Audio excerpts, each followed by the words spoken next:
बातचीत के सिलसिले को जोड़ने के लिए एक बार फिर से मैं आपके बीच में हाजिर हूं।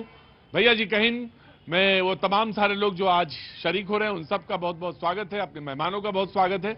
जो मेहमान आज मौजूद हैं मैं उनसे पहले आपका तारुफ करा देता हूं। हरनाम जी कांग्रेस का पक्ष रखने के लिए मौजूद हैं, बहुत बहुत शुक्रिया, thank you so much. Ajay Arora ji बहुत बहुत शुक्रिया, राजनीतिक विश्लेषक, thank you so much.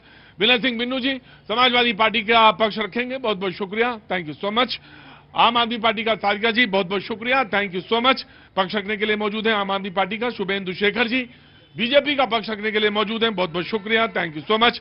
Manish Gupta ji राजनीतिक विश्लेषक, बहुत बहुत शुक्रिया, थैंक यू सो मच। और ममता काले जी राजनीतिक विश्लेषक के तौर पर मौजूद। बातचीत का सिलसिला सबसे पहले शुरू करेंगे। संकल्प पत्र जारी हुआ, उसमें भी बातें हैं और कहा कि 2500 रुपए तो देंगे ही देंगे और गर्भवती महिलाओं को जो है उसके लिए भी उन्होंने घोषणा की बीजेपी ने। तो तमाम योजनाएं हैं, तमाम घोषणाएं हैं, लेकिन इस बीच में बहुत सारे सवाल हैं कि एक बात सवाल यह भी है कि लोगों ने कहा कि अगर एक रेवड़ी है तो दूसरा फिर ये क्यों है कि ये हम करेंगे, तो ये इसमें फर्क क्या है, ये बात जरूर जानना चाहिए। जी आप भी तो पैसे दे रहे हैं 2500, तो आपसे भी तो सवाल पूछा जाना चाहिए। दूसरे लोगों ने जब भी कोई वादा किया, पंजाब में वादा किया हम 1000 देंगे, 3 साल हो गए नहीं दिया। दिल्ली में कहा सितंबर तक हम सब महिलाओं को पैसा दे देंगे, नहीं दिया। भारतीय जनता पार्टी ने जहां जहां वादा किया, मध्य प्रदेश में किया उनको पैसा दिया, महाराष्ट्र में किया वहां पैसा दिया, और अब दिल्ली में वादा कर रहे हैं। हमारा वादा नहीं है, संकल्प है, और हमने कहा है कि हम पहले कैबिनेट में पास करके इसको देंगे। क्या बात है, दिल्ली में तो आजकल से बारिश हो रही है। अरे बारिश ऊपर वाली नहीं, आसमान वाली नहीं, पैसों की बारिश हो रही है। हाँ जी, पैसों की बारिश हो रही है। क्या बात है, बस आप जो है बस नहीं आपको नहीं मिलेंगे। हम तो सोच रहे नहीं आपको नहीं मिल सकते।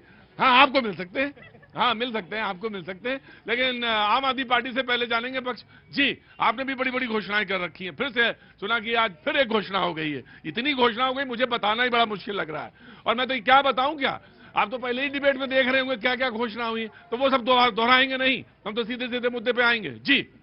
ये झूठों की पार्टी है, चोरों की पार्टी है। हमारी इन्होंने कॉपी की हमारी।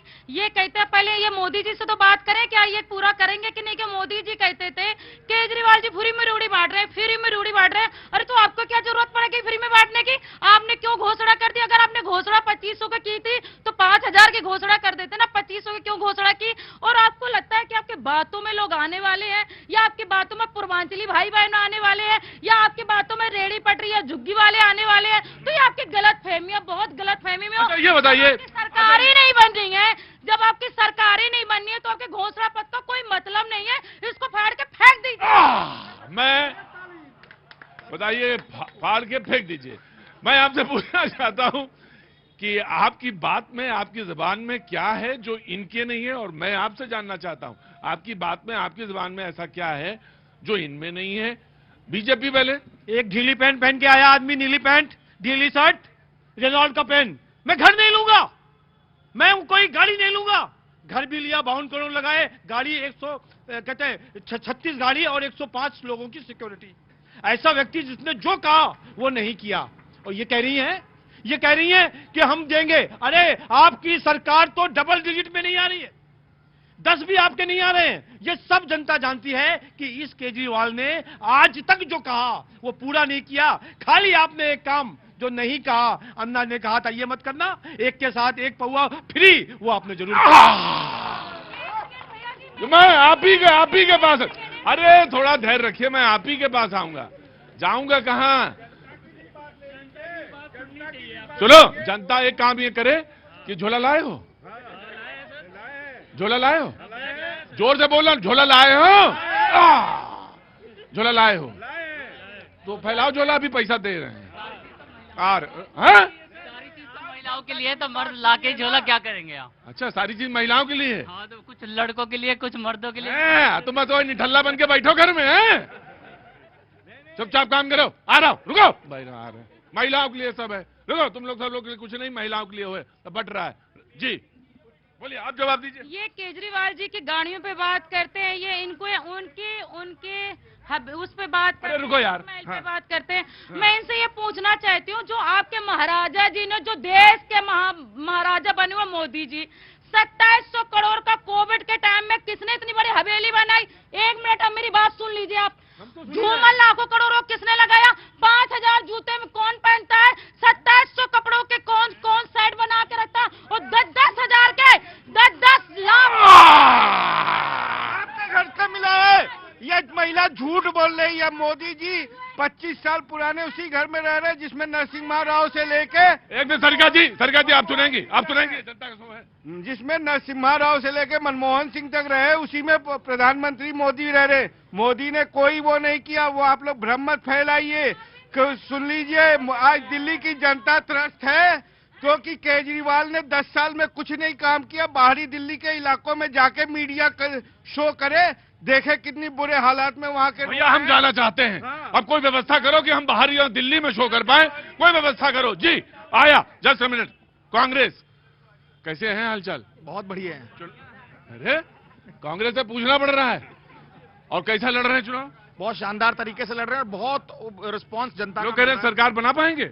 देखिए, बिल्कुल वापस जो 15 साल की शीला दीक्षित की सरकार है उसको दिल्ली वासी वापस याद कर रहे हैं। और दोनों सरकारें आपस में जिस तरीके से नूरा कुश्ती लड़ रही है, एक दूसरे के शीश महल और राजमहल पर बात कर रही है। दिल्ली की जनता जो 10 साल में इनके केंद्र सरकार से और राज्य सरकारों से जो नाउमीदगी हुई है, उसी की वजह से हमने हर वर्ग को टच करने का काम किया। और एक्सपीरियंस। आपका वादा सबसे बढ़िया वाला कौन सा है? आप अपना वादा बताइए, जो मैं भूल रहा हूं वो वादा बताए कांग्रेस की। उनका सबसे दमदार वादा आपका कौन सा है? देखिए, हमारे 5 मुख्य वायदे हैं, जैसे कि और जो हमने किए हैं। राजस्थान में हमने 25 लाख का बीमा जो था वो देके दिया और राजस्थान की जनता वहां इंटरेस्टेड है।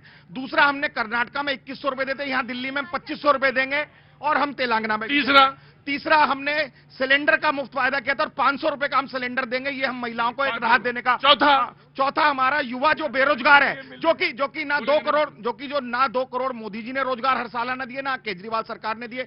हम 8500 रुपए युवाओं को देंगे। जो भी मेरा युवा साथी कह रहा था कि हमें क्या मिलेगा, तो जो युवाओं को 8500 रुपए देने का हमने वायदा किया है। तो हमने लगभग हर वर्ग को टच करने का काम किया। घर से देंगे क्या? ये नहीं वादे वही वादे ही है ना। वादा झांसा क्या? पार्टी फंड में से आपको मिल रहा है पैसे में से क्यों देते हैं? अरे आपको मिल रहा है, आप लीजिए ना, क्या दिक्कत? हमारे पैसों से तो ये दे रहे हैं, हम टैक्स पेयर्स हैं, हमारे पैसों से ये दे रहे हैं। पार्टी फंड में से देना ये। तो आप नहीं आप अपना लीजिए, जो दे रहा है आंख बंद करके लीजिए। भाई हम तो नहीं चाहिए जी, पार्टी फंड में से देना पैसे। अच्छा चलिए ठीक है, आंख खोल के वोट दीजिएगा और आंख बंद करके जो मिल रही है योजना लीजिए। बहुत बढ़िया योजना आई है इस समय मार्केट में। सेल रुको यार, सेल नहीं चल रही है जो तुम सोच रहे हो। सेल चल रही है, मार्केट में सेल चल रही है। यहाँ पे वो चुनाव है, चल रही है। क्या नाम है? रविंदर। सामी को तुम रविंदर हो गए जी। आया ममता काले जी, धन्यवाद बहुत बहुत। मैंने सब लोगों की बात सुनी, तो सबसे पहले मैं भाजपा के ऊपर बोलना चाहती हूँ। देखिए, भारतीय जनता पार्टी वो पार्टी है जो बिगिनिंग से डे 1 से अंत्योदय की बात करती है, यानी कि जो व्यक्ति पंक्ति हाशिए पे है, अंत में खड़ा है पंक्ति में, उसके लिए हम काम करेंगे और सदैव से वो करते आए हैं। और जब से सरकारें आई हैं, जब ये लोग कह रहे थे कि इतने वादे हो गए हैं, तो ये सब कैसे, कहां से पूर्ति कैसे होगी? देखिए, जिनकी मंशा होती है ना, और जो काम करना चाहते हैं और जो ये चाहते हैं कि जनता का भी भला हो और देश का भी विकास हो मोदी जी की तरह, वो काम करते हैं और वो सारी चीजें आराम से कर लेते हैं। लेकिन अब केजरीवाल जी पर भी एक बात बोलना तो बनता है। देखिए, केजरीवाल जी क्या बोल करके आए थे? गाड़ी नहीं लूंगा, बंगला नहीं लूंगा, सिक्योरिटी नहीं लूंगा। मेरे जितने भी विधायक जीतेंगे वो अपने अपने घरों में रहेंगे, जो लोग उनको वोट देंगे उनके पास रहेंगे, कोई सरकारी घर में नहीं रहेंगे, वहां रह करके काम करेंगे। उसके बाद क्या हुआ? जो उन्होंने बोला वो बिल्कुल नहीं किया, है ना। उन्होंने सबने गाड़ी बंगले सब कुछ ले लिए और उसके बाद दिल्ली की जनता का जो सरकारी कोष है, जो टैक्स पेयर का पैसा है, जो भाई बोल रहे थे, उसको लूट करके खा गए। इधर बांट उधर बांट, इधर बांट उधर बांट। मैं कह रही हूं कि यदि उन्होंने काम किया होता पिछले 10 सालों में, तो इस बार उनको ये झूठ नहीं बोलना पड़ता ना कि संजीवनी योजना है। मुझे पहली बात तो इनके बारे में, मैडम के बारे में मैं इतनी कंफ्यूज रही, तो मुझे समझ में नहीं आता ये बीजेपी की है कि राजनीति विश्लेषक। ये है किसकी? ये बीजेपी के भेजी हुई राजनीति। मुझे समझ में, पिछले बार भी ये बीजेपी गाने गा रही थी, इस बार भी गाना गा रही है, तो मैं इनको बारे में इनको समझ में नहीं आता ये है क्या मैटर। वो हम बता देंगे आपको, उसकी चिंता न करो आप। सेकेंड चीज मैं आपको बताना चाहूंगी, ये पूर्वांचलों के लिए बात नहीं, वो सवाल ये था, कंफ्यूजन आप भी ना करो। वो सवाल उन्होंने ये पूछा था कि आपने ये कहा था ये नहीं करेंगे, फिर आप वो वहां पे पहुंच गई, क्यों पहुंच गई? ये है कंफ्यूजन, आप ना करो। नहीं, of course I will give you chance, just पहले इनका चांस। ये बताइए, केजरीवाल जी तो आप यूज करने जाते थे क्या? तो 9 लाख का टॉयलेट है आप यूज करने, मुझे एक चीज बताइए, तो आप एक सेकेंड, आप इसमें बहस कर रहे हो, आप देश के राज करो, बहुत सारे राज्यों में आपकी सरकार चल रही है, आप दिल्ली का चुनाव, आप देश की बात करने की बात करते हो, आप उससे पैखाने से बाहर निकलोगे कि नहीं निकलोगे? कहाँ से? आप पैखाने से बाहर। अरे बाप रे बाप, मैं तो सोच रहा था मैखाने कह रही है, और वो पता नहीं क्या था, बाकी जगह बात था। हाँ जी, आया। वेट, ऑफ कोर्स आप जवाब दीजिएगा। हाँ जी, देखिए, इन्होंने अब व्यक्तिगत टिप्पणी करी है, इसीलिए मैं आया। इनकी आदत है, पिछली बार भी करी थी, इस बार कर रही है। तो भाई पहले मैं सबको बता देती हूँ, इस भारत की बेटी हूँ, जिम्मेदार जागरूक नागरिक हूँ, डंके की चोट पर बोलूंगी, किसी पॉलिटिकल पार्टी का होना आवश्यक नहीं है देश के बारे में बोलने की, पहली बात।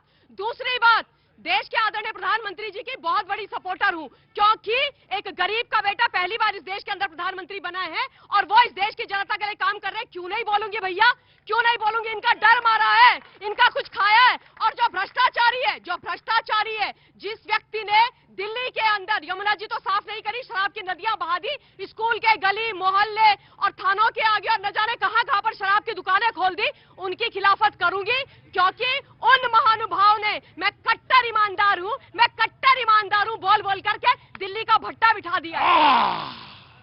बिल्कुल नहीं, मैंने इनके पास आया, इनके पास है समाजवादी है?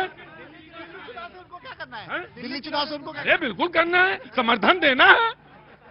अब देश की तीसरी सबसे बड़ी पार्टी है समाजवादी, संभाल के बोला करो, जिसने उत्तर प्रदेश में भारतीय जनता पार्टी को धूल चटाया है, वो है समाजवादी पार्टी। हाँ जी। समाजवादी पार्टी के मुखिया माननीय आदरणीय अखिलेश यादव के समर्थक पूरे देश में हैं और इस दिल्ली के दिल में भी रहते हैं।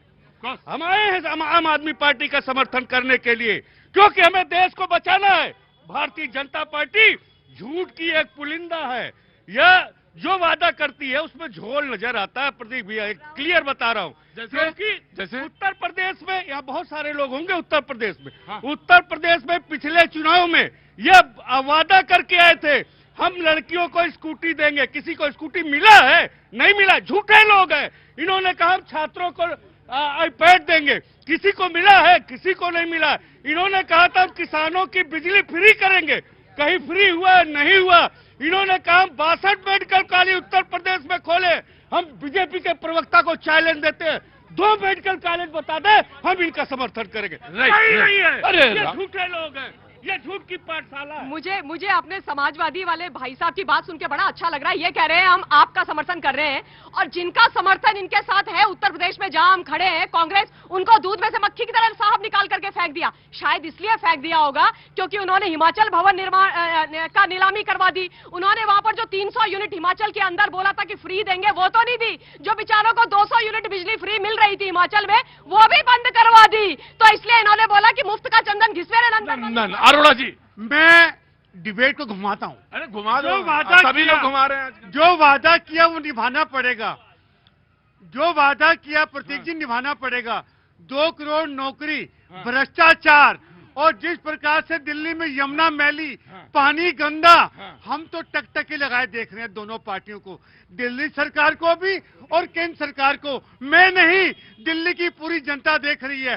फुटबॉल की तरह दिल्ली किक मारती है, वो केंद्र के पास जाती है, केंद्र सरकार लात मारती है, वो दिल्ली सरकार पे आती है।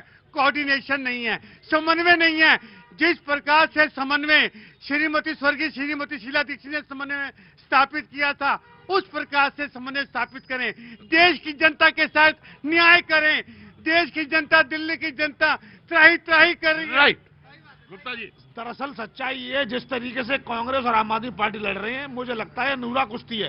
पहले भी पहले कार्यकाल में इन्होंने, कांग्रेस ने और आम आदमी पार्टी ने मिलकर सरकार बनाई थी और आज भी उसी तैयारी में है। परेशानी ये है कि कांग्रेस को जीवन चाहिए और इसमें मुस्लिम समुदाय का वोट किसके पास जाएगा, इसकी लड़ाई चल रही है।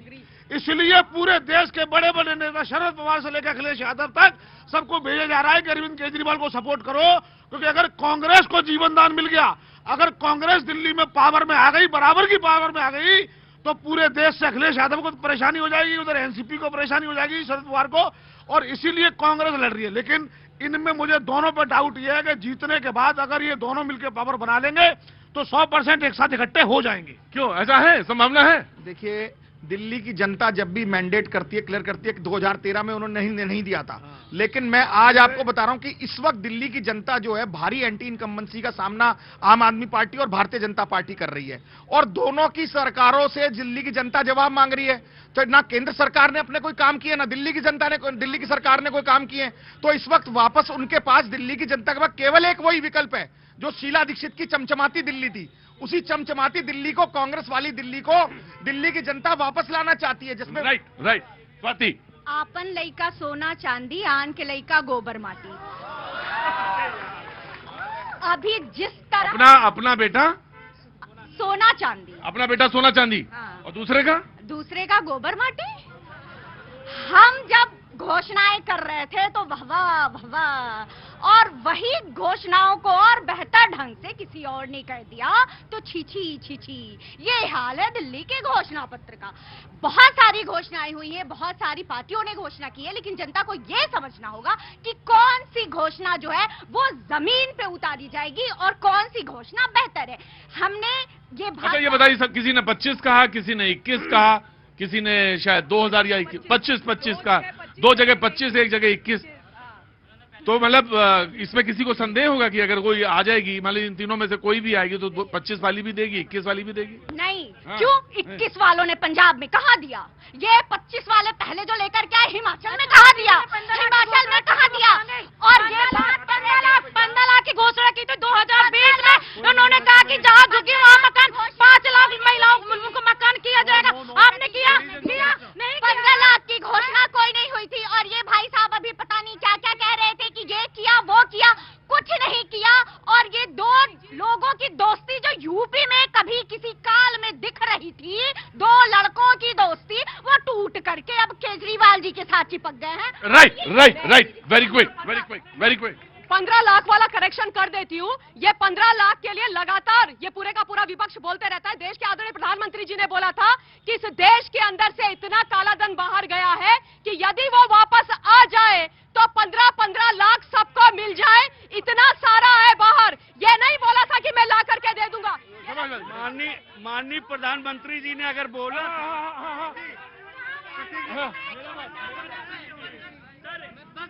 मेरा 3 क्वेश्चन है। क्या क्वेश्चन है? पहला क्वेश्चन आम आदमी पार्टी से, मैं आपको बेसिक चीजें बताऊंगा। मैं रोज दिल्ली में ट्रेवल करता हूं, ठीक है। ऑटो वाले का मीटर बंद हो गया। क्यों बंद कर दिया? हमें खुद ही दिल्ली से, मुझे ऐसे बोलता मुझे ऑफिस जाना है बीकाजी कामा प्लेस, मैं मीटर से नहीं जाऊंगा, जितनी मर्जी उतनी ले लो। पहला।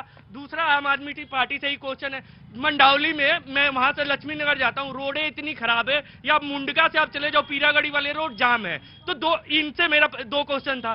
तीसरा, ये केजरीवाल से, सॉरी बीजेपी से है कि केंद्र में है, बट ये मुद्दा टैक्स से रिलेटेड है।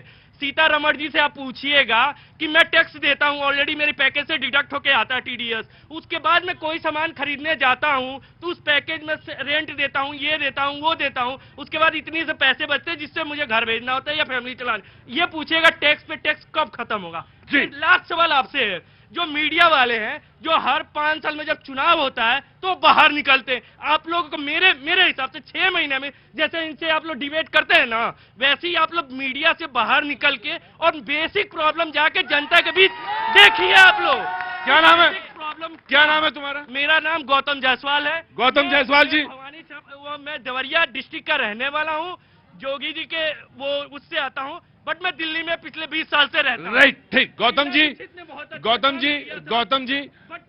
अरे रुको यार, सुनोगे भी गौतम? हाँ, गौतम जी सर, जो आपने सवाल चौथा वाला पूछा वो मेरा था, वो चौथा वाला पहला सवाल पहले मैं जवाब दूंगा, उसके बाद जो 3 सवाल उधर और 1 सवाल बीजेपी वो वाला वो देंगे। पहला सवाल ये कि भैया मैं तो पिछले 20 साल से घूम ही रहा हूं 2006 से, अब तुम ना मिले तो मैं क्या करूं? मैं तो घूमता रहता हूं, लेकिन तुम्हारे जैसे रुको, तुम्हारे गौतम तुम ही काबिल नहीं हो, बाकी भी लोग हैं। सवाल ये है कि तमाम जगह घूमता हूं, अब सवाल ये है कि यहां भी लोगों को दिक्कत होती है कि यहां ना करो शो, वहां करो, वहां ना करो तो यहां करो। तुम्हारा लोगों का सहयोग भी बहुत सारी बार नहीं मिलता है मुझे, और ये मुझे भी दिक्कत होती है। मैं क्योंकि मुझसे ज्यादा मीडिया में कोई नहीं घूमता, मैं सबसे ज्यादा घूमने वाला एकमात्र व्यक्ति हूं। और तुम्हारी उम्र कितनी? सर 32 है। 32 साल। 27 साल से मैं पेशे में हूं, यानी तुमसे 4 साल बाद जब तुम आए तो उससे पहले हम 4 साल से पहले से घूम रहा था। 27 साल मुझे हुए। अब सवाल यह है कि तुमने मुझसे सवाल नहीं पूछा था, यह सवाल पूछा था मीडिया से। तो मीडिया में मैं ही तो नहीं हूं, मीडिया में सारे लोग हैं। ये सवाल सच है कि ईमानदारी से अगर पूछा जाए तो सारे लोगों को बहुत सारी चीजों के लिए बाहर आना चाहिए, बहुत सारा सवाल पूछना चाहिए, और जो तमाम सारी समस्याएं हैं लोगों की वो एड्रेस करनी चाहिए। ये बात तुम्हारी हमने ईमानदारी से मान ली। जी ठीक है, अब आपसे सवाल उन्होंने कुछ पूछा, अब ठीक है जयसवाल, ठीक है जी। मैं वैसे तुम्हें बता दें, टैक्स वाला मामला आज ही गुरु 8वां वेतन आयोग घोषणा हुई है। अब प्राइवेट में ये भी है, सुनो मेरी बात, प्राइवेट में ये भी है कि 5 से 7 से 8 से 9% उसके बाद इंक्रीज होता है। अब तुम्हारा ना हो तो हमें क्या करूं भाई?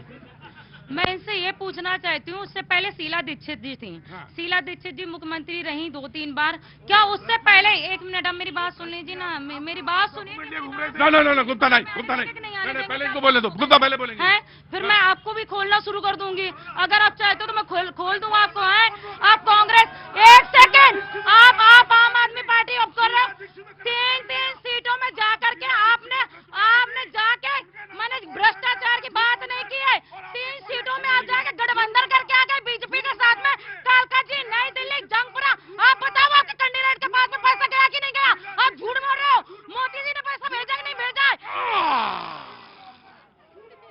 बड़ा मुश्किल है भैया। जायसवाल कहाँ गए? रुको जायसवाल, रुको। नहीं मुद्दा कैसे गौतम, ये भी जिम्मेदारी मेरी है, तुम्हारी तो बस सिर्फ ये है कि देखते रहो बस किनारे खड़े होके। सारी जिम्मेदारी मेरी। थोड़ा पीछे रहेंगे, आगे आप लोग सारे लोग थोड़ा आगे। एक बार मौका सारिका जी फिर आपको। तो ये एलिगेशन लगा नहीं, ये इनका एलिगेशन है कि आपने मुद्दा बदल दिया। एलिगेशन ये है कि जब शीला जी थी सरकार में, आप बताइए दिल्ली के एलजी साहब को कोई जानता था? बता दीजिए कौन जानता था दिल्ली के एलजी को? जानते थे? कोई जानता था एलजी? अरे हम रुक जाओ ना, मेरी बात तो होने दो। कोई जानता था दिल्ली के एलजी को? कोई नहीं जानता था। अरविंद केजरीवाल की सरकार आई, एलजी कहाँ से सब गिरा? एलजी हमने भी कभी नहीं देखा है। राइट। एक मिनट, नहीं तो अभी जायसवाल जी जाना नहीं, मैं बिल्कुल दूंगा। एक बात बताओ सारिका जी, मैं आप सब, जब आप चुनाव लड़ी थी केजरीवाल जी 2014 में, तो आपको पता था कि लेफ्टिनेंट गवर्नर होता है या नहीं? तो संविधान खतरे में है सारिका जी, संविधान खतरे में है। नहीं, मैं आऊंगा पहले, आप भी ऐसा नहीं सुनूंगा ऐसे। अरे आपके हिसाब से थोड़ी नहीं सुनूंगा। पहले अब आप सुनिए, आप जब चुनाव लड़ रही थी, जब आप वादे कर रही हैं मौजूदा समय में भी, तो लेफ्टिनेंट गवर्नर तो है, वो संवैधानिक पोस्ट है, आपको पता है सब।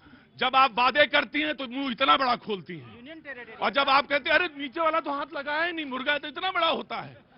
अरे आप 2014 का चुनाव लड़ रही थी, बोले मुझे भी नहीं पता था कि लेफ्टिनेंट गवर्नर होता है। अरे वाह, क्या बात कर रही है। आपको तो क्या लेफ्टिनेंट गवर्नर के पास में इतनी ज्यादा पावर होती थी दिल्ली में?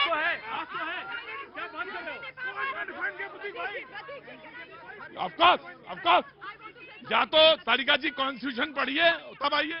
नहीं, ये बहुत दुख और शर्म की बात है कि पार्टी की प्रवक्ता है और इनको संविधान नहीं पता है। इनको ये नहीं पता कि ये यूटी है और यहाँ पर लेफ्टिनेंट गवर्नर साहब होते हैं और उनकी शक्तियां होती है जो संविधान उनको देता है। बताइए आप, ये हाल है, ये लोग सुप्रीम कोर्ट है, हर चीज है। जी हरनाम जी, बिल्कुल, ये दिल्ली बहुत अच्छी तरह से समझते हैं। देखिए, इन्होंने खुद ही सेल्फ गोल कर लिया है आम आदमी पार्टी ने। पूरी दिल्ली की, एक मिनट सुन लीजिए बहन जी, एक मिनट, पूरी दिल्ली की जनता पिछले 10 साल से अरविंद केजरीवाल का सर्कस देख रही है, और किस तरीके से लेफ्टिनेंट गवर्नर ने इनको अपने घर पर बुलाया, ये अपनी पूरी कैबिनेट के साथ जाके उनके सोफे पे सो गए और 3 दिन तक लेटे रहे एसी चला के। ऐसा एयर कंडीशन धरना आपने पूरे देश में कहीं नहीं देखा होगा जैसा फर्जीवाल ने दिखाया। और पूरा नहीं ये नाम केजरीवाल बोलेंगे आप, व्यक्तिगत तौर से किसी को कुछ नहीं बोलेंगे। चलिए दूसरी बात, 10 साल तक केवल और केवल दिल्ली के मल्टीपल अथॉरिटी है। इनको पता है दिल्ली पूर्ण राज्य नहीं है, सबको पता है दिल्ली एनसीटी है। उसके बावजूद ये अरे भाई जब आप कहते हैं ना, वो खुद भी कहते हैं कि मैं दिल्ली के पूर्ण राज्य को दिलाने के लिए संघर्ष करूंगा, और तो उन्हें पता है कि लेफ्टिनेंट गवर्नर है यहाँ पे। अब है तो भैया जब एक बात बताइए, आपके पास एक बड़ा भाई है, केंद्र सरकार के पास कुछ शक्ति। शीला दीक्षित जी ने कैसे चलाया? आज तक नहीं लड़ी शीला दीक्षित, तो आज तक भी लेफ्टिनेंट गवर्नर से नहीं लड़ी ना। ये बात मैं भी मानती हूँ कि शीला दीक्षित जी 15 साल रही, लेकिन कभी लड़ाई नहीं हुई। शीला दीक्षित नहीं लड़ी तो दिल्ली को 100 फ्लाईओवर मिले, दिल्ली को मेट्रो मिली, दिल्ली को यूनिवर्सिटी मिली, दिल्ली को कॉलेज मिले, दिल्ली को स्कूल मिले, दिल्ली की डेवलपमेंट हुई। समाजवादी पार्टी देखिए यार, इतनी देर से जायसवाल, बड़ी देर से बड़ी गहमा गमी हो गई थी। हम कहेंगे समाजवादी पार्टी को लाना चाहिए। आज मैं आया आपके पास। नमस्ते, कहां से आना हुआ? अरे बाजी वाला ज्यादा तेज। अरे बाजी आवाज थोड़ी कम कर दे यार, बहुत ज्यादा आवाज है अगर मेरी, तो थोड़ी आवाज कम करो मेरी। जी समाजवादी पार्टी। देखिए उत्तर प्रदेश में भी चुनाव है, इस समय उपचुनाव चल रहा है, मिल्कीपुर में चल रहा है चुनाव। ऐसा नहीं उत्तर प्रदेश में भी चुनाव है, बिल्कुल है। लेकिन अगर आप दिल्ली की बात करेंगे तो मैं बार बार कहूंगा कि यह भारतीय जनता पार्टी नहीं करेंगे आप, बिल्कुल नहीं। भारतीय जनता पार्टी एक झूठ की पाठशाला है। मैं बार बार कहता हूं, फिर मैं कहता हूं, क्योंकि भारतीय जनता पार्टी ने जितने भी वादे किए एक भी बता दे कि इसने पूरा किया। इसने केवल देश को ठगने का काम किया है। वो ये कहते हैं कि मंदिर बना दिया। मंदिर बनाने से क्या पेट चल जाएगा? लोगों का, युवाओं को रोजगार मिल जाएगा।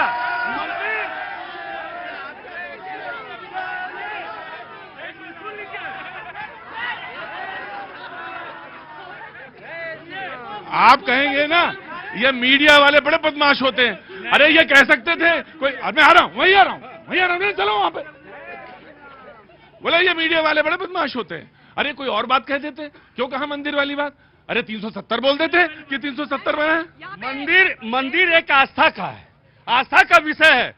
हम भगवान को भी मानते हैं, हर चीज को मानते हैं, लेकिन इन लोगों ने जो इन्होंने जो ये आवाज जब तक तेज नहीं होगी, ये बाहर सरकार को सुनाई नहीं देगी। ये उत्तर प्रदेश की आवाज है। बाप रे बाप रे बाप बाप। कितनी देर बचा है भाई? हाँ जी। आम आदमी पार्टी के प्रवक्ता से 2 प्रश्न है। अब तो आपको पता चल गया एलजी है और 5 साल मोदी जी की सरकार रहनी है, तो आप वादे क्यों कर रहे हो जो पूरा नहीं कर सकते? 20,000 करोड़ रुपए कहां से लाओगे? आपको कुछ मालूम ही नहीं है। आज हर नाम ने बिल्कुल बात सही कही कि इन्होंने आज सेल्फ गोल मार लिया अपने। आपको मालूम है कि आपकी सरकार केंद्र में आने वाली नहीं है, एलजी तो बीजेपी वाले ही रखेंगे। सुनिए तो मेरी बात सुनिए। क्यों पीछे पड़े रहे? तो एक सेकंड, आप हमारे पीछे क्यों हाथ? पीछे क्यों पड़े रहे? जब आपको पता है कि हम केंद्र में नहीं आने वाले, तो मोदी जी सब केजरीवाल से ही क्यों डरते हैं? केजरीवाल फर्जीवाल पखाने पे जरूर है। यार मेरा एक प्रश्न है, इन्होंने कहा कि केजरीवाल जी के पखाने पे क्यों रुके हुए हो? मैं कह रहा हूं 9 लाख रुपए का सोने का पखाने हो तो हम तो वहीं रुके रहेंगे। और उसको उठा के ले गए। और बात करें, उसको उठा के भी ले गए। इनका पैसा था, इनके टैक्स का पैसा था, इन लोगों के टैक्स का पैसा था जो 52 करोड़ रुपए आम आदमी ने लगाया अपने घर पे। अरे भाई सुनो, अगर मैखाने पे बात हो, पैखाने पे, तो कौन सी बात करना चाहोगे तुम? दोनों में से कोई सी नहीं। एजुकेशन बेसिक मुद्दा। शाबाश। देखिए जनता जो है बड़ी होशो हवास में रहती है, ना तो वो मैखाने पे बात करना चाहती है, ना पैखाने पे बात करना चाहती है। वो बात करना चाहती कि ये बताओ कि जो तुमने वादे किए हैं वो वादे पूरे हुए या नहीं? वो वादे तेरा वादा नहीं रह गया। जी स्वाति जी, ऑफकोर्स अरुण के बाद। रटन तो विद्या घटन तो बुद्धि, ये बहुत जो है ना वो बेसिक एक कहावत हमारे यहाँ कही जाती है। 15 लाख रोजगार रोजगार। अरे थोड़ा सा पढ़ लिया कीजिए। अभी ये रोजगार की बात कर रहे थे, 2 करोड़ मोदी जी ने कहा। अभी 2024 दिसंबर का डाटा है। अरे आप भी चिल्ला दिया करिए बीच बीच। संविधान खतरे में, संविधान खतरे में, संविधान खतरे में, संविधान खतरे में। संविधान लेकर के घूम रहे हैं, अपने आप को सब जो है वो कालिदास समझ रहे हैं कि ले लिया तो याद हो गया, लेकिन संविधान याद कितना, वो पोल पुट्टी खुल गई। एक बात और कहना चाहूंगी, अभी दिसंबर ये जो लास्ट मंथ है उसका डेटा है 15.5 लाख पीएफ अकाउंट खुले हैं और हर महीने इतने अकाउंट खुल रहे हैं। श्रम मंत्रालय का है जी। प्रतीक जी 15 लाख की बात मान ली, 15 लाख की बात मान ली। इन्होंने कहा जी 15 लाख का वादा नहीं किया था, देश का काला धन आ जाएगा। मैं पूछना चाहता हूं, नोटबंदी से कितना काला धन वापस आया ये बता दें मेरे को, भारतीय जनता पार्टी और जो सपोर्टर्स हैं। कितना लिखा थोड़ी होता है, काले धन पे लिखा नहीं होता कि ये काला धन है, वो करेंसी है घूम रही है। लेकिन काले धन का पता जब चलता है, जिसका निकल गया उसका दर्द है। उसका सबसे बड़ा एडवांटेज काले धन का ये हुआ, जो पैसा इंडियन सिस्टम में आ गया, जो पैसा कैश में 4 लाख 50 लाख इधर से उधर घूम रहे थे, आपके ट्रांसफर हो रहे थे, वो पैसा बैंकिंग सिस्टम में आ गए, जिसकी वजह से आपका जीडीपी इंप्रूव हो गया। पहली बात, जो ब्लैक मनी रिमूव होता है उसका फायदा इनडायरेक्टली होता है, उसका फायदा होता है जो 70,000 करोड़ का कलेक्शन था, आज वो 1,60,000 करोड़ का कलेक्शन हो गया। राइट अर्नब, देखिए अगर ये जो काले धन की बात कर रहे हैं, भैया रुको एक मिनट, मैंने कल बताया तुम्हें, हमने बड़ी हंसी आ रही है। इस वक्त आईएमएफ का डाटा है कि देश का हर नागरिक जो है वैसे ही 5-5 लाख रुपए के कर्जे में, और इन्फ्लेशन और महंगाई कितनी है। और इस वक्त अगर इस वक्त सर आप सुन तो लीजिए, अरे सुन तो लीजिए यार, तुम करेक्ट कर देना ना, तुम तो चार्टर्ड अकाउंटेंट हो ना। सुन लो, जिस काले धन की ये बात कर रहे हैं, अभी मेरे साथी भी कह रहे थे, इसको जो नोट ये बदल रहे थे, इस नोट के छापने में इन्होंने 6,000 करोड़ रुपए खर्च कर दिए, और बाद में जब फाइनेंस डिपार्टमेंट की रिपोर्ट आई तो कोई काला धन नहीं आया उससे। इस नोटबंदी का देश में किसी को भी फायदा नहीं हुआ, केवल लाइनों में लोगों की मौत हुई है। ठीक, दिल्ली के चुनाव पे बात हो रही थी, मैं दिल्ली के चुनाव पे ही वापस लौटूंगा। मैं आ रहा हूं, मैं आपके पास आ रहा हूं जी। मेरे को बस 2 चीजें बोलनी है। मैं बोलती हूँ कांग्रेस के तो वारे न्यारे हैं, 5 लाख की एक यंग इंडियन कंपनी बनती है और वो 2,000 करोड़ की एजेएल को एक्वायर कर लेती है, तो इनका काला धन, नीला धन, पीला धन, सफेद धन, गुलाबी धन तो गांधी परिवार को पता है और इनको पता है, पहली बात। अब दूसरी बात, यहाँ पर पैखाने और मैखाने की बात हो रही थी, तो देखिए जिन महानुभाव ने केवल मैखाने और पैखाने के कांड किए हैं तो उसी पर बात होगी ना, और क्या होगा बताइए मुझे। उन्होंने काम ही पैखाने और मैखाने वाले किए हैं। ऐसा लगता है ये मैडम जब सुबह उठती है ना तो चाय का प्याला पीती है तो केजरीवाल जी नजर आते हो, या सोने जाती है तो रात भर केजरीवाल जी नजर आते हैं, मेरे को ऐसा लगता है। ऐसा है, देखिए ऐसा है, 2-3 चीजें हैं। एक तो मैं एक दोहा पढ़ना चाहती हूँ कि पूत सपूत तो क्यों धन संचय, और पूत कपूत तो क्यों धन संचय, जिसको अपने ऊपर लेना है ले लो। दूसरा, एक बड़ी अच्छी कहावत है, पता है क्या, खिसियानी बिल्ली खंबा नोचे। मुझे लगता है व्यक्तिगत ना लो, तुम अपना जवाब दो। हाँ, विकार में डिबेट में डिटेल नहीं होना चाहिए, अपना जवाब। खंबा नहीं, मजा चक्कर में ना पड़िए। आप जानते ना जनता है आप, और जनता को हमेशा कान खोल नाक खोल के रखने। कहाँ गए गौतम जी? गौतम जी बिल्कुल अलर्ट रही है हमेशा। कहाँ से आना हुआ? एक मिनट। हाँ जी, दिल्ली से सर। दिल्ली से। क्या नाम है आपका? अमर रावत। कहाँ रहते रावत साहब? सर मैं नोएडा में ही रहता पहाड़ के हैं आप? पहाड़ के साथ। गढ़वाली? गढ़वाली। अरे वाह, गढ़वाल के रहने वाले हैं। रावत साहब बहुत बहुत स्वागत है आपका। कुछ कहना चाहते हैं? बहुत बढ़िया है सर, मैं तो सारी पार्टियों को ही बोलना चाहूंगा। हाँ, बोलो। क्योंकि अगर इस तरह से ये लोग झुंझुना दे रहे हो सबको, मिडिल क्लास की तो इन्होंने कमर तोड़ दी ना। अभी देश का क्या हाल हो गया, रोहिणिया इतने भर गए, 1.5 करोड़ बता रहे हैं कि अगर बांग्लादेशी यहाँ भरे हुए हैं, उस पर बात नहीं हो रही है, मिडिल क्लास में बात नहीं हो रही है, सिर्फ झुंझुना बांटे जा रहे हो। फ्री का देंगे फ्री, अरे देश कहाँ चला जाएगा 10 साल बाद? कुछ आपको झुंझुना अच्छा नहीं लगता? नहीं सर, हमें फ्री में कुछ नहीं चाहिए, हम मेहनत करके टैक्स पेयर देंगे हम। हाँ तो बताइए, मैंने अपना देश छोड़ा, पहाड़ छोड़ा, अपनी वादियां छोड़ी, अपनी घाटियां छोड़ी, और घाटी के छोड़ने के बाद मैं दिल्ली में आया। घाटी में हमारे सड़क नहीं गई, 70 साल से सड़क नहीं घाटी में हमारे। जाके देखो आप गांव में जाके। कौन सा गांव है हमारा? है गैरसैंण से ऊपर चमोली। अरे गैरसैंण तो कैपिटल बन जाती तो फटाफट बन जाता, गैरसैंण हो गई होती तो फटाफट बन जाता। जी बाबूजी कहाँ से हैं? मैं दिल्ली से हूँ, मैं भी उत्तराखंड से ही बिलोंग करता हूँ। आज उत्तराखंड के लोग बहुत सारे आ गए। आप कहाँ से उत्तराखंड के? मैं उत्तराखंड के जो है रामनगर के आगे जाके भद्रोजकान से नीचे जाके डडोली गांव पड़ता है। डडोली गांव है आपका? वाह वाह वाह वाह, क्या बोलिए। कॉर्बेट के बिल्कुल बगल वाले हिस्से पे है। कॉर्बेट के बगल वाले। हाँ। मेरा सवाल ये था ना, तीनों पार्टी से मेरा सवाल है कि सभी पार्टियों ने वादे करे, कहीं ऐसा ना हो कि इन वादों के चक्कर में ना सारी जो हिंदुस्तान की पब्लिक है, 140 करोड़ की जनसंख्या, कहीं वो दिल्ली में आके ना बस जाए कि इतने सारे लुभावने वादे हो रहे हैं कि चलो दिल्ली में तो फ्री में पैसे भी मिल रहे हैं, खाना भी मिल रहा है, सब कुछ फ्री मिल रहा है दिल्ली। देखो भाई साहब, एक बात बता दें, आपका नाम क्या है? भैरव दत्त। भैरव दत्त जी, मैंने आपको मालूम है, आपने भी अपनी वादियां छोड़ी, जंगल छोड़े, पहाड़ छोड़े, फिर उसके बाद पहाड़ के रहने वाले आप यहाँ आके बस गए। कोई चीज फ्री नहीं आती, सबकी एक, मैं बता रहा हूँ आपकी सब। अरे उनको कहने दीजिए, मैं आपको एक बात कह रहा हूँ, सबकी कीमत है और कीमत चुकानी पड़ती है। तभी कोई मुझसे कुछ कह रहा था ना कि हम टैक्स देते हैं, एक बार टैक्स देते हैं, उसके बाद कोई सामान लेते हैं तो फिर टैक्स देते हैं, फिर टैक्स देते हैं, फिर टैक्स देते हैं। आप इस बात को ध्यान रखिए, कोई चीज फ्री नहीं है बाबूजी, हर चीज का एक कीमत है और देनी पड़ती है। अपने ठीहे पे नहीं हूं मैं, मतलब क्या कि पूर्ण जहाज पे आवे, वही वाली बात है। मैं कैनॉट प्लेस पे शो नहीं कर रहा हूं, ये बात सच है। मैं नोएडा में हूं, मौजूद हूं, लेकिन ठीक है, बातचीत का सिलसिला जोड़ना होता है, मैं वहीं पे जोड़ रहा हूं, बातचीत कर रहा हूं। मुझे हालांकि आज वेतन आयोग पे बात करनी थी। पहला वेतन आयोग जब आया उस समय क्या था, न्यूनतम वेतन क्या था, बहुत सारे लोग जानना चाहेंगे। न्यूनतम वेतन था 55 रुपए, 55, हाँ जी 47 की बात कर रहा हूं मैं।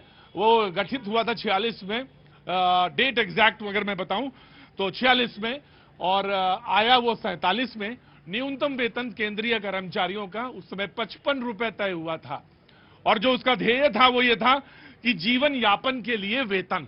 आज 8वां वेतन आयोग की घोषणा हुई है, जीवन यापन के लिए वेतन, पहले वेतन आयोग का जो था आज 8वां वाला घोषित हुआ है।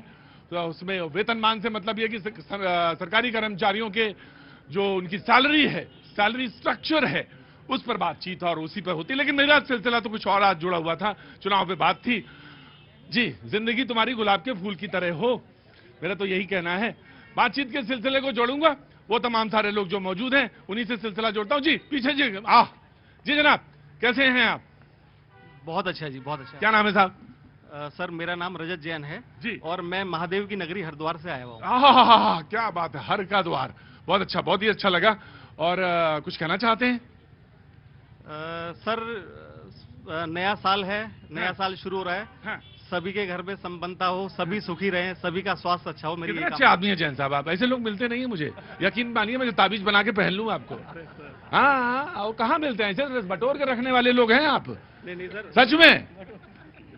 मोबाइल तो होगा ही आपके पास, खींचो सेल्फी मेरी एक। हम लोगों से खिंचवाते हैं। जैन साहब आप तो कितने बढ़िया आदमी हैं, और जाके मेरे लिए भी एक डुबकी लगाइएगा हरिद्वार में, है ना, ज्यादा ना लगाइएगा, ठंडा ज्यादा है। Thank you so much Jain साहब, बहुत बहुत शुक्रिया, थैंक यू सो मच। जी जी, कहाँ से आना हुआ सर आपका? सर मेरा आना हुआ है वसुंधरा एन्क्लेव दिल्ली से। अच्छा, क्या नाम है सर आपका? मेरा नाम राहुल शर्मा है। राहुल शर्मा जी, क्या करते हैं आप? मैं मीडिया एडवर्टाइजिंग कंपनी में जॉब। आइए पास आइए मेरे, मीडिया एडवर्टाइजिंग को चले गए क्या? अरे जाना ना, आंखें खुली रखना, मीडिया वाले भी बड़ा गड़बड़ करते हैं, दाएं बाएं कर देते हैं कुछ चीजें।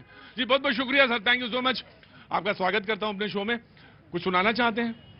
बस यही कहते हैं, जो दिल्ली के चुनाव पे आलम ऐसा हो गया है कि उम्मीद पे दुनिया कायम है, कहीं इस बार भी कहीं कायम चूरन ही नहीं खाना पड़ेगा। अरे बाप रे बाप, आप तो बड़े अच्छा एडवर्टाइजिंग एजेंसी के आदमी, बड़े क्रिएटिव होते हैं बाजी ये लोग। वो जो आप देखते हैं एडवर्टीजमेंट देखते हैं, उसकी जो लाइंस देखते हैं, कैच लाइंस देखते हैं, ये बड़े बड़े मेधावी होते हैं, और ये बड़े साहब बहुत वो लाइन ढूंढते रहते हैं। जी नमस्ते। नमस्कार जी, मेरा नाम रचना टिक्कू है। अरे मैं तो आपको देख के ही लग रहा था, इसे खुश हो जाना चाहिए मुझे, बस पता नहीं क्यों अंदर से एकदम उमड़ रहा है कि बस खुश हो जाओ इनको देख के। आती है सर इस तरह की। जी, आप कश्मीरी हैं? बिल्कुल बिल्कुल कश्मीरी हूँ मैं। हाँ जी, हाँ जी। क्या नाम बताया आपने? रचना टिक्कू जी। कुछ बोलना है? अब बोलना तो सर क्या रहा, सब बाकी सब देख ही रहे, समझ ही रहे हैं, बस सोच समझ के वोट देना जी इस बार। अच्छा, हाँ, जितनी आंखें आपने चौड़ी की है ना, उसी से मैंने पता लग गया कि सोच समझ के देना नहीं।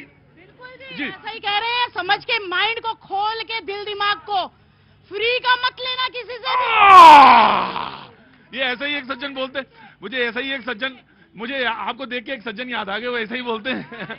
जी thank you so much, very quick कहने आम आदमी पार्टी। हाँ जी, भारतीय जनता पार्टी इस बार दिल्ली में डबल इंजन की सरकार बना रही है, 50-52 सीट लाकर वापस दिल्ली को विश्व की सबसे अच्छी कैपिटल बनाएगी। पोल्यूशन नहीं होगा, यमुना साफ होगी, छठ होगे, लोग प्यार से रहेंगे, ये कहना चाहते हैं। देखना अच्छा होता है, सपने देखते रहना चाहिए, भविष्य में काम आते हैं, सपने देखते रहना चाहिए। जैसा कि बोलता है कि फ्री की चीजें नहीं लेनी चाहिए। बिजली फ्री मिलती है, इनसे बोलो भाजपाइयों से, ये ना लिए करे फ्री की बिजली, बोलते जी हम तो दे रहे हैं पैसा आपको, पानी का बिल फ्री आता, आप मत यूज करो उसको, आप बोल दो जी हमें नहीं लेना। एक सेकेंड, आप बोलते हो जी बसों की बात करो, बात बसों की करो, आप मत लो, आप दो किराया क्यों नहीं देते, आप क्यों फ्री में बैठ के जाते हो? आप सारी सुविधाएं तो केजरीवाल से चाहिए जी, गाली भी केजरीवाल जी को दे, गाली नहीं, सुविधाएं इनको केजरीवाल जी से चाहिए। राइट, कांग्रेस। देखिए दिल्ली में जिस तरीके की बात कर रहे हैं, दिल्ली में सबसे गंदा पानी अगर कहीं आ रहा है तो दिल्ली में कंटामिनेटेड वाटर आ रहा है, और बोतल माफिया और टैंकर माफिया दिल्ली में इस टाइम सबसे ज्यादा प्रकोप में है। देश में सबसे ज्यादा गंदा पानी, सबसे ज्यादा गंदा पानी अगर कोई पी रहे हैं तो दिल्ली की जनता पी रही है। दिल्ली में सबसे ज्यादा अगर कहीं टूटे रोड है, मतलब गड्ढे ढूंढने नहीं पड़ेंगे, रोडों में गड्ढे ही हैं, तो वो दिल्ली में है। दिल्ली में कोई नई परियोजना, कोई नई यूनिवर्सिटी, कोई नया कॉलेज, कोई नया स्कूल, कोई नया हॉस्पिटल, कोई ऐसी विकास की योजना दिल्ली में नहीं आई है। और तो दिल्ली में दिल्ली के इतिहास में आज तक कभी इतने अच्छे स्कूल बने, कितने बेहतर स्कूल बनाने का मनीष सिसोदिया जी ने किया, अरविंद केजरीवाल जी ने। आप सड़कों की बात करते हैं, आप इनसे पूछिए, दिल्ली में केजरीवाल सरकार ने, मनीष सिसोदिया ने एक यूनिवर्सिटी कौन सी बनाई है? यूनिवर्सिटी का नाम बताओ। कितने हाई है? आज क्यों नहीं बीजेपी वालों ने अपने उसमें मैनिफेस्टो में क्राइम पे बात की? यूनिवर्सिटी का नाम पूछिए सर इनसे, एक यूनिवर्सिटी नहीं बनाई, पूरे 10 साल लड़े एलजी से। इनसे पूछो जब लेफ्टिनेंट गवर्नर ने और केंद्र सरकार ने लैंड अलॉट करनी थी दिल्ली की, आप सब समझदार लोग हैं, ये लड़ते रहे। दिल्ली में लैंड ऑनिंग एजेंसी डीडीए है और केंद्र सरकार, अरे सुन तो लीजिए मैडम, आप सुन तो लीजिए, आपको जब लैंड ही अलॉट नहीं हुई, आपने स्कूल कैसे खोला होगा? कबीरा, इस संसार में भांति भांति के लोग। अभी कांग्रेस बोल रही थी आम आदमी पार्टी के खिलाफ, अब समाजवादी पार्टी को देखिए आम आदमी पार्टी के पक्ष में। इस हिंदुस्तान का जो सबसे अच्छा सपूत है, पढ़ा लिखा सबसे काबिल व्यक्ति है, वह जैसा का लड़का जिसको नौकरी अकेला मिला है। हमारे सारे युवाओं को धोखा दिया नौकरी के नाम पे, एक को नौकरी दिया है, वह जैसा। मुझे इनके जवाब नहीं देना। मैं तो सिर्फ ये बोलना चाहती हूँ कि मनीष सिसोदिया जी दिल्ली के शिक्षा मंत्री हुआ करते थे, लेकिन 2020 में वो मात्र 3000 वोटों से जीते। मैं कहती हूँ अगर इतने बढ़िया शिक्षा मंत्री थे तो आधे से ज्यादा समय पर ट्रेल कर रहे थे, और इस बार हालत इतनी बुरी हो गई कि पड़पड़गंज छोड़ करके जंगपुरा चले गए, क्योंकि इन शिक्षा मंत्री जिन्होंने कुछ नहीं किया, दिल्ली में शराब मंत्री बनकर केवल रहे, उनको पता